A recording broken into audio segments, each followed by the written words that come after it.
All right, welcome back. And next up, we have Pam Ryan presenting on Derived from 5, raised by a being much more than level 4. Raised by a being much more than level 4. And Pam does not have any slides. So I'm just checking. Okay, take it away, Pam. Hello. So I'm really glad that everybody gave me stuff to talk about because I wasn't really sure what I would have to say. So I just been taking notes off everyone's presentation. I'll be using yours up here today. I'm going to read for you what I had submitted as the proposal. It was sui generis, so generous. Short laudation and description followed by heartily elaborated question and answer session. That's when you all come in. Discussing my father, a watchful 5, and how he interfaced with the world. Methodology was long before I stumbled across Dabrowski's theory of positive disintegration. I found myself continuously confused by humans and human nature and perpetually wondering why so little of what I witnessed and experienced at home and in my family lived in the evident inclinations and intentions of those I found in the wider world. I am full of insight and enthusiasm for discussing my myriad of ways, or a myriad of ways in which he enhanced the my eyes are old, perspectives and lives of so many people who came into his orbit. I have noticed that 5s are referenced as nearly unthinkable in modern discussion, which spurred me on to seek this opportunity to discuss one from my most intimate position of affections and admiration with absolute authenticity. So, and then a little other further introduction was a small town businessman with vast effect. My father always chose goodness over greatness and worked tirelessly to bring opportunities to those around him. He had no sense of vanity nor grandeur and simply could not imagine another way than that which he lived, in service to all those who did not know they were being served. As his child, I watched in awe of the skillful juggling he had mastered to make all endeavors flow with ease and humor. Everyone mattered. Each moment was maximized with complexity and comfort. His brilliance was always customized for each audience to reach out a hand and forever cultivate hope. In his company, all things seemed wholly possible. Having him as my baseline is simultaneously weighty and buoyant and a great honor. Excuse me. Every thought of him makes me smile. This I would like to share. So, blah, blah, blah. I was jotting down the intellecty and the friendship, just things. I had this nice little outline that just grew and grew and grew as everyone spoke over the last 2 days, because you all are educating me on what I always knew. I just had no jargon and no words for what this thing was that I was immersed in always. So, I don't even know where to begin other than 10,000 questions I'd love from you. The sui generis is, the Latin phrase for anything that is peculiar to itself or of its own class or kind. And he was raised in a family of law and lawyers, and I think he probably had a really hard, very early childhood in a culture of poverty and the awkwardness of the climbers that tried to pull the world out of it. And so it was the late 30s, early 40s when he was a very little boy. And so I really suspect that his magnanimous qualities came from just being so hyper intelligent and hypersensitive in a world where he was not really welcome, because he had all the overexcitabilities, and he was the second child, and the first child, looked great on all the postcards that, you are used to market the family and keep, politics rolling. And so I think he always knew that he was not ideal for the majority of success stories that were being woven at that time. But there was just I couldn't find anybody. I started calling everybody who knew him and trying to get, lists and characteristics. And I just have pages and pages and pages of people just saying the nicest things, but I already had those, I was looking for someone who could say, oh, well, I remember he was hard like this, or, he used to have this kind of characteristic and it shifted. But I got a hold of this man who I had heard of through someone else, who, when he first got back to me, he said, I'm 84 years old and no one in the world has ever affected me the way that Don Ryan did. And then when I called him and talked to him, I found out that he met him on the first day of kindergarten and he moved away in 4th grade. So this lovely gentleman who, was a big CEO of a big company in Boston all his life, had carried forward this childhood chum who pulled him out of his own, sorrow when he had arrived at kindergarten and didn't have friends. And I heard this story again and again from every person that his generosity, my dad's generosity, was just beyond anyone's capacity to even understand, and that there was just always, that you were always safe with him, that everything, you just had that overwhelming sense that it was going to be fine, whatever it was going to be fine, and that he would always pull people to him. He would create a posse, but then there are all these people who are explaining, at big business meetings or whatever else, he always sat at the back or sat on the side, and that everyone just wanted to be where he was. So it was that charismatic component too. My little listy bits are just the humble and the easiness that was so defining of him. Infinitely authentic and altruistic in that, he was absolutely his own being, and I couldn't find anybody. I got hold of people back to when he was about 3, but but mostly everybody who I talked to had only known him since he was about 5. Anyway, always was outside the lines, always nurturing the sparks in others. That was, I think, a lot of it. I've, theoried this my whole life. I think that he was just so hyper aware. He needed to believe in other people, and if other people were not in any way where he was, he felt like it was absolutely his duty, no matter what the category, to help pull them to that. And at the time that he lived in the rural American landscape, there was just so much leftover poverty from the dirty 30s and whatever else. And so he was forever creating businesses and creating jobs and creating ways to help people feed their families, to help people keep their own people safe, to kind of create an emotional, psychological comfort space for everyone around him to live in. And one of the positive infection topic, was just so, I've never heard that phrase before, but it was like, oh, that's exactly what it was, because I've looked. So I came up a little later on when there was a lot more comfort in the world, and the 80s were the roaring 20s again. And so I traveled around the world incessantly, wild little backpacker girl, and I could not find people like him. And that's all I had gone out to do was, I was going to grow up and I was going to go find my own people, and they would be so exciting because he was my baseline, and so I was forever looking for those qualities. And until I ran across like this factor of the Dabrowski theory, I was like, oh, that's the missing link. Because I find people who are brilliantly intelligent, or wildly open to experience, or could always win the party, but they didn't have that infinite magnanimism that defined him, that no one around him could see past. It was so relevant to every experience anyone had with him. And when we were talking about, someone was talking about the friends, the best friends, and I was giggling about just how many people, everyone thought he was his best friend. Like he had a heart attack when he was 40, and 25 different people out of the hundreds who called, said he is my absolute best friend. Like everybody was sure he was their best friend, without question, because he just gave that warmth and that welcome on such a broad, range.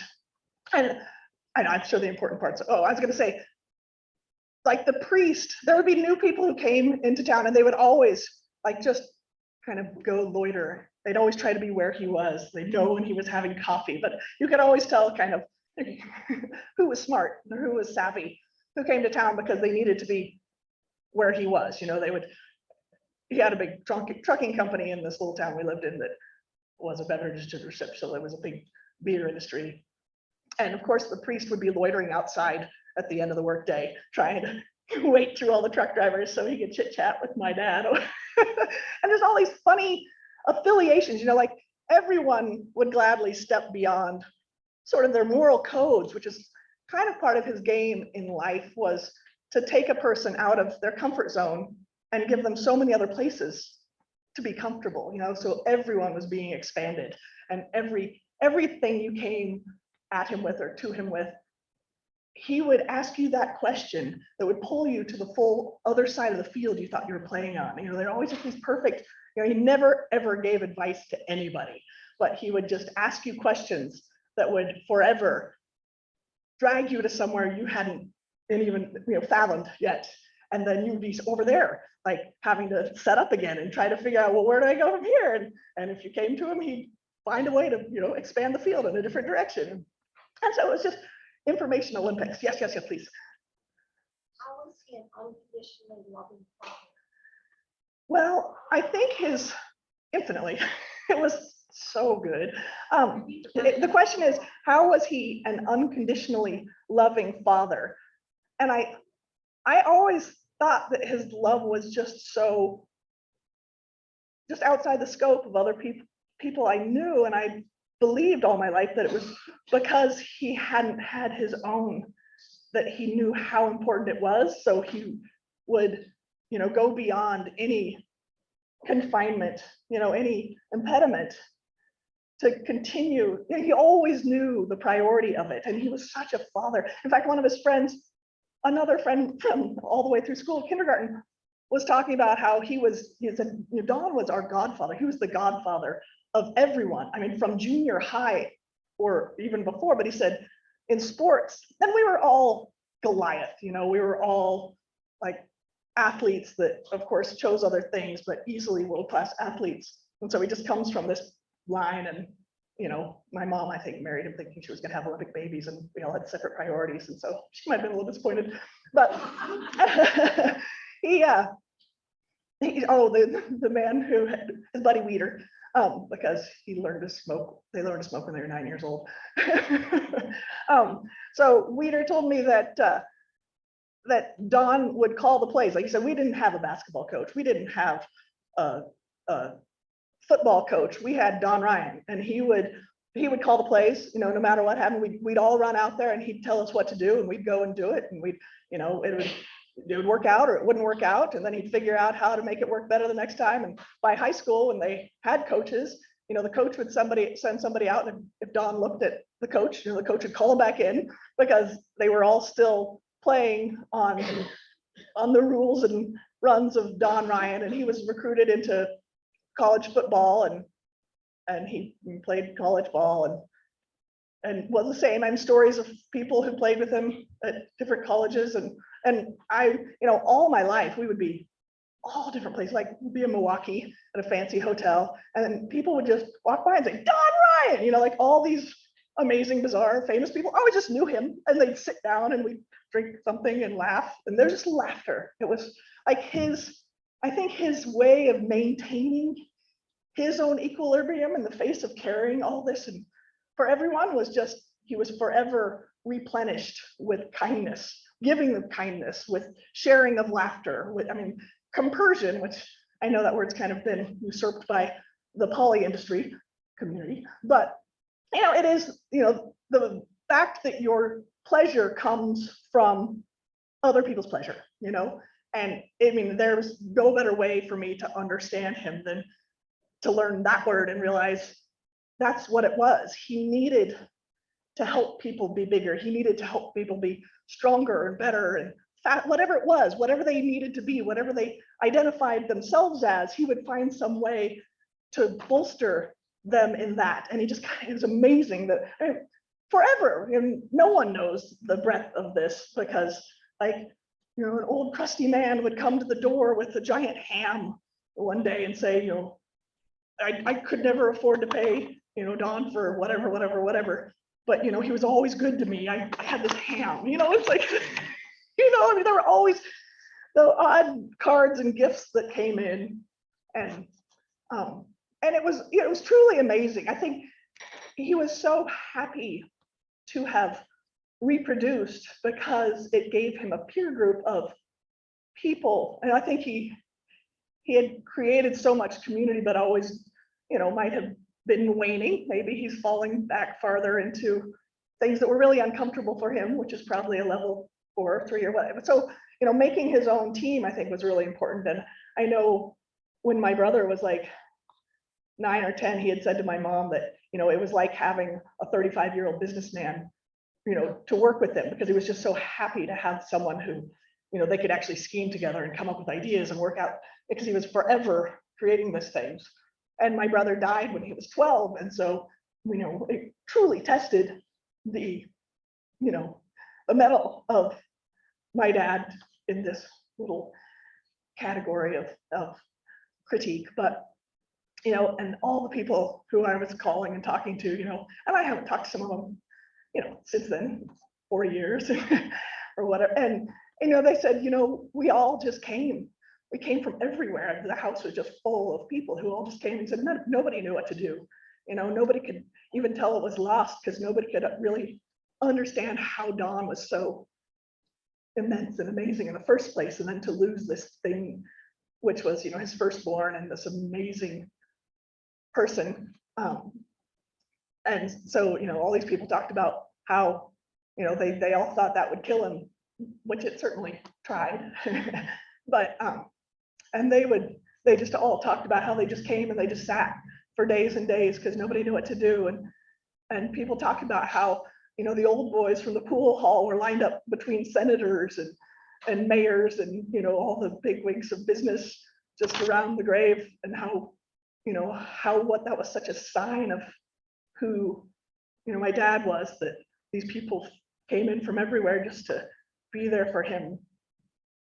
And but nobody knew what to say, because I think no one could tap into the breadth and depth of his feeling anyway. And there was just such a sort of jovial, gregarious outer shell that he kept everyone safe with, that, I think there was a tricky time, maybe forever till he died, but where nobody wanted to crack in and say something, because, if you crack an egg, all the glue will come out. And so, I don't, and in the testing of, is it a 5, is it not 5? And I'm sitting there thinking, wow, we have ample tests here.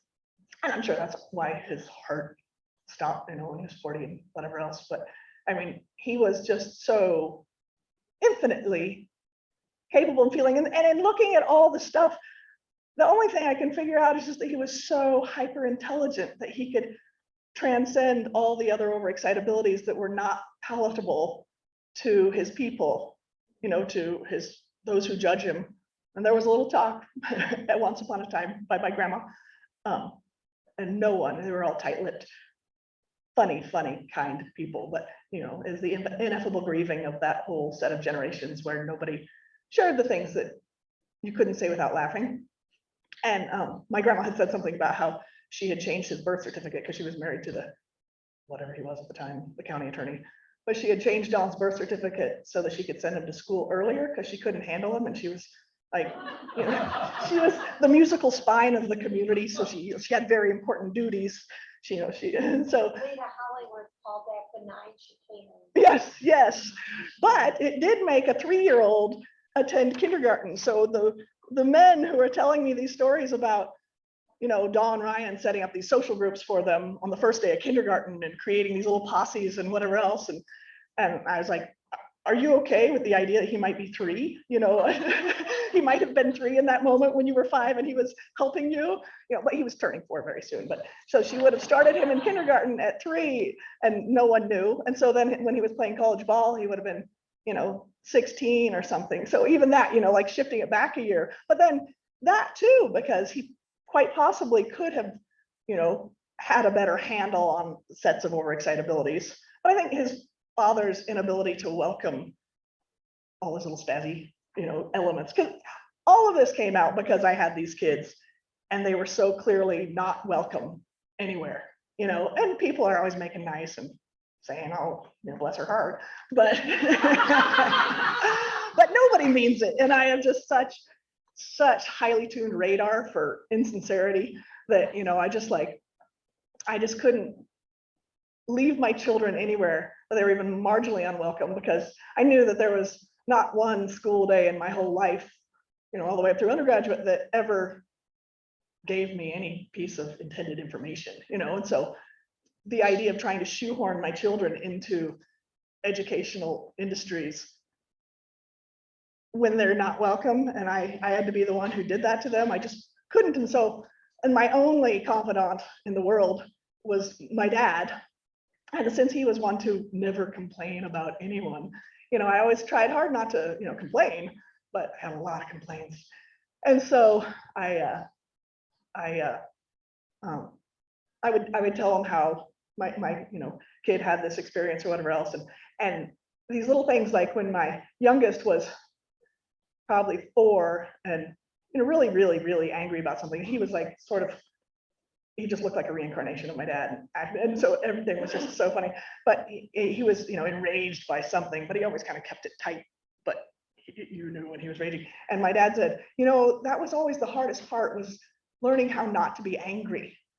And of course, everybody else in the family just laughed him off and said, oh, you were never angry, but these little tiny tidbits that would never have been known had he not seen so many of his characteristics in my own children, and known that I was dying for something to cling to. And so anyway, I don't even know, I didn't give you anything on my pages. But I would like questions, I'd like you to tear it down, because I'll build it back up. Yes, Kate? Kate?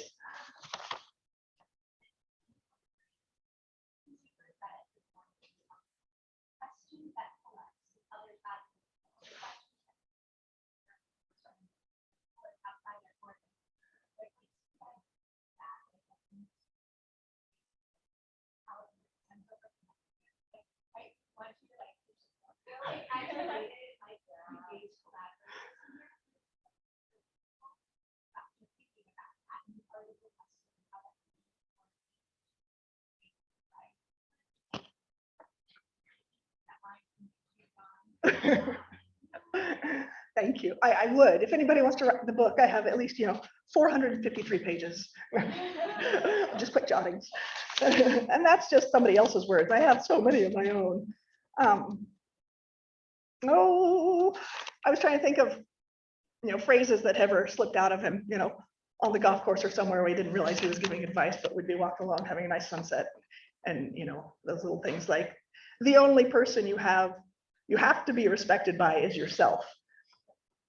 And it's funny, because in a world of narcissists, not to say we're in one, but that means something entirely different. But someone who, I don't think there were competitors for him. There wasn't common ground for him to share. So that's why he always helped people.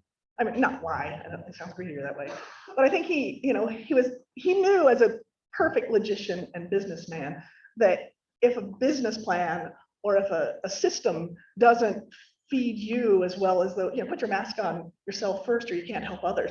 But not like he's the first guy, but he had to always work it out, so he knew everyone could be saved simultaneously. He always guaranteed that it wouldn't ever make him desperate in some way that someone else would ever have to save him. And so he forever just orchestrated these amazing social opportunities and business opportunities, and just like every emotional opportunity. He always found ways, like in the middle of games or cards or whatever else, to open a topic with someone who needed to say it to another person, but would never transcend that table on their own. And so he was just, and so that thing about being the godfather that his friend called him, and it was true. It happened all the way up through life. Like, he told me stories about how my dad had created businesses for all the different men who had been boys on the football team and the basketball team that he was talking about, like everybody who couldn't get it together or hold it together,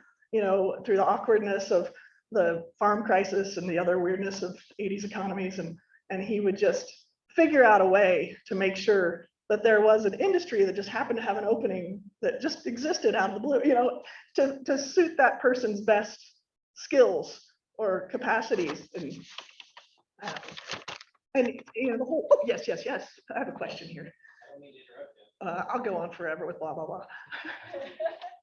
So clearly he had fantastic social skills and he attracted people. I'm interested though, how did he respond? Like in business, occasionally you just have jerks. Yeah. People who just want to cheat. How did he respond to that type of adversity, whatever it came up? I think in general, oh, the question is, clearly he had excellent social capacities and skills, but how did he respond in business? Because there are so many people who might want to just be jerks. I added so many. There are occasionally people who might want to be jerks. He was stolen from and taken advantage of by people everywhere all the time. I mean, the joke in our family is that Don Ryan spilled more money than most people ever had.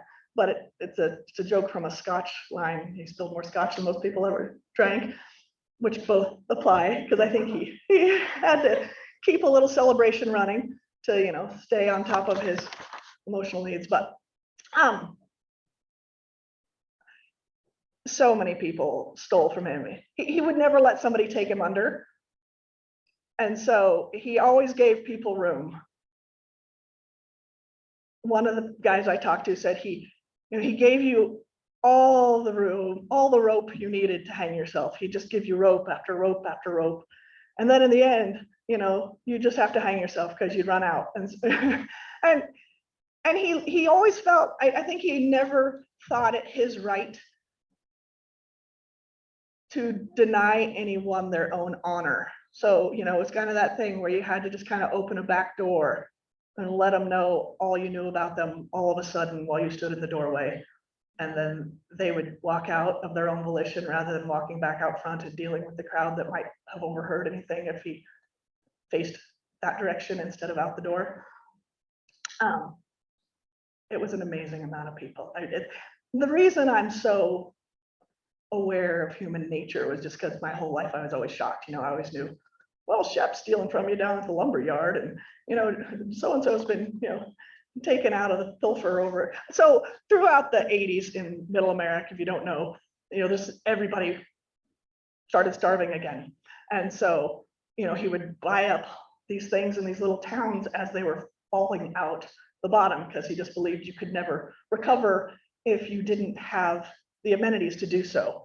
And so if you lost your lumber yard, that means no one's ever going to build a house again, because there won't be lumber. If you lost your ready mix, you weren't going to be able to put in a foundation to put your house on. You know, and so he just was, I mean, he'd get up, crack it way before dawn, and he'd be playing stock market in New York, you know, read all the newspapers from across the country, play the stock market in New York, make enough money to bolster these failing economies, you know, pump these companies full of, you know, he never wanted anyone to know they were helped, which is also important because he believed that stole your vim and vigor. You know, he couldn't I mean, how to give charity without someone know they're receiving charity was like the biggest ethical dilemma, I think, that he worked on all the time.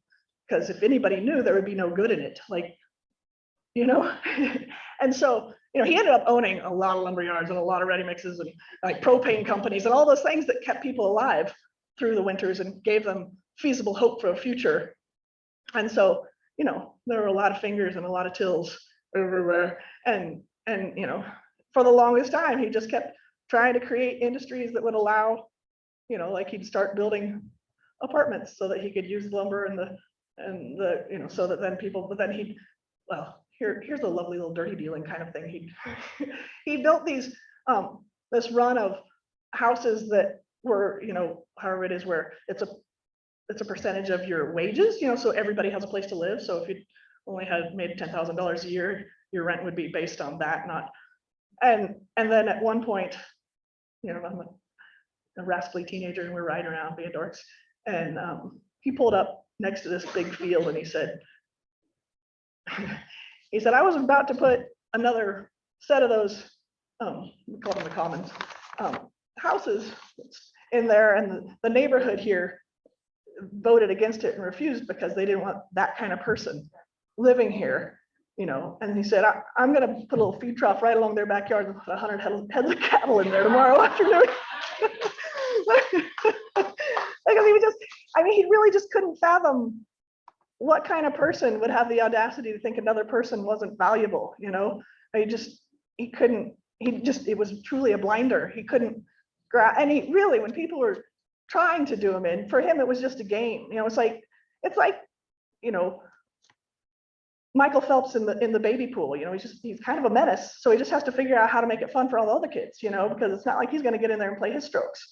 And so it was just always that, like, he was always invited out to all these schwankiest golf tournaments all around the country because he was just this outrageous, amazing athlete. But you know, he hadn't spent his life on athletics. He had become a golfer because that's something he can do now and then instead of, you know, the sporty sports. And he had always golfed since he was a little kid. So it was kind of like his peaceful Zen thing. And so, you know, I mean, we had 20 TVs in our garage because he would always win the longest shot or the long, you know, like, he couldn't not win. Like, it was one of those things, like when I watched The Incredibles, I just cried and cried and cried because watching that moment, you know, where the little boy is like, don't run, you know, oh, okay, go, oh, no, don't, you know, I felt like, you know, that was like the definition, you know, like that you don't get to go all out anywhere. So, yeah, question. Oh, hi, Lance. I was gonna ask if you personally or in your interviews with people have witnessed like periods of disintegration that he had gone through to kind of get to the point where he was at, like if there are any clear moments. Well, that was completely. So the question was whether or not I or my my stack of lovelies who I've found in the world and from his 75 years on Earth had ever witnessed periods of disintegration that he had gone through to come to where he was. And that was completely what I was fishing for, which is why I ended up meeting all these cool, amazing acquaintances from, you know, from his first, you know, schooling, childhood situation.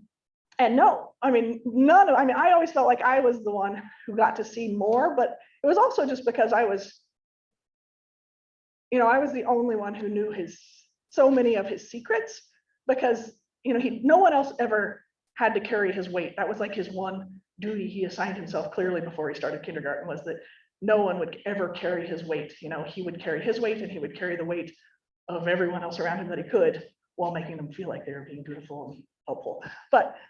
And I know he did. I mean, I know that there were moments now and then where, you know, the pain of loss and being alone, where you can't tell anyone, you know, we're just too much.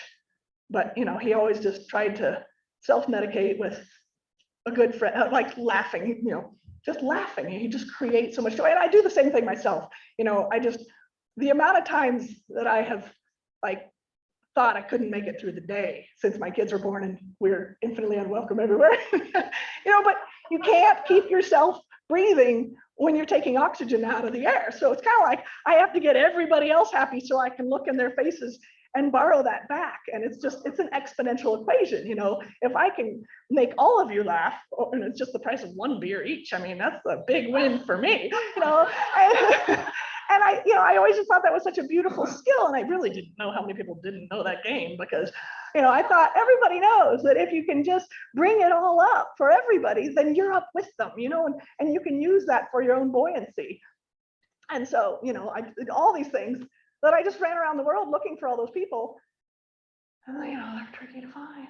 Yes, Karen? So I just want to say that thank you for sharing your story, but also over the years that I've gotten to know you and our boys have gotten to know each other, that I've often wondered like how it is that you came to be you. And now that you've told the story about your father, it explains so much. I feel like I've had this glimpse into who Don is. And so I don't want you, I want you to know that I think you're a lot closer to who he was than you realize. Well, thank you. Thank you, girl.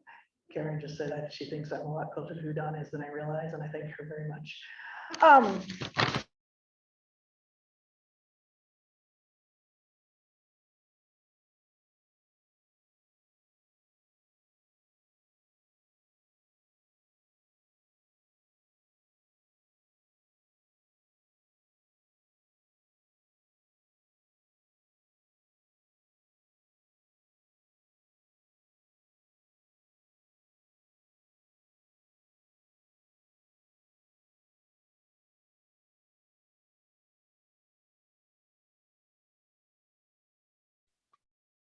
Welcome back. Anyway, so I was pointing out his overexcitability set and had sort of tried to check my work with my madre, and she said, yeah, but those all look a lot more like you, and so I went ahead and highlighted in pink my own, which she giggled a lot about and sent me back a little text of emojis, laughy, laugh, laugh. And what did you just say that I wanted to talk about? Anyway, questions, anything? You can.